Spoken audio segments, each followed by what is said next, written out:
we started sitting down and meeting with staff and determining what would be the principles of what we think would be good regulatory reform in this current environment. Number one is not to have any more bailouts. We feel like that when we have allowed entities to access the taxpayers as a fallback position, that's not good regulatory reform.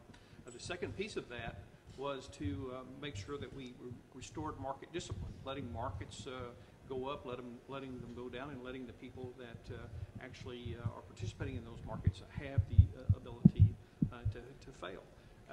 And so as we begin to take these principles, we begin to build our framework around that.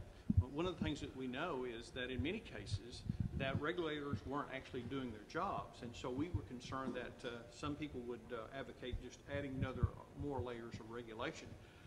Well, if the regulators aren't doing their job, then there's no point in adding more regulation. We need to make sure that we have it structured correctly, and so we begin to look at how we could streamline and consolidate and make a regulatory structure that works, but at the same time not let the American taxpayers be the backstop for that.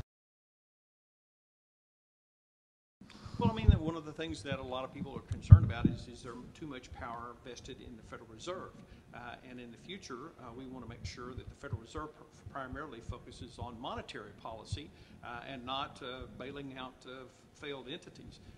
And we think one of the ways to do that is for more transparency of what Fed activities are so that people will understand what's actually going on, making sure that they clearly have a clear understanding of what the Fed will and will not do.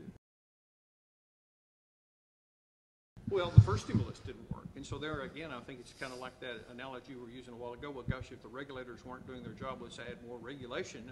If the first stimulus package didn't work, let's add another stimulus package. In fact, the administration has admitted that this stimulus package has not worked because they put it in places where it didn't do what it was designed to do, and that's create jobs. The Republicans had a plan, quite honestly, that cost half as much money and created twice as many jobs. Obviously, that was rejected. And now here we are spending billions of dollars of the taxpayers' money, not creating jobs. Unemployment is 9.5%. Many think headed to double-digit very soon. So the stimulus package has not created jobs.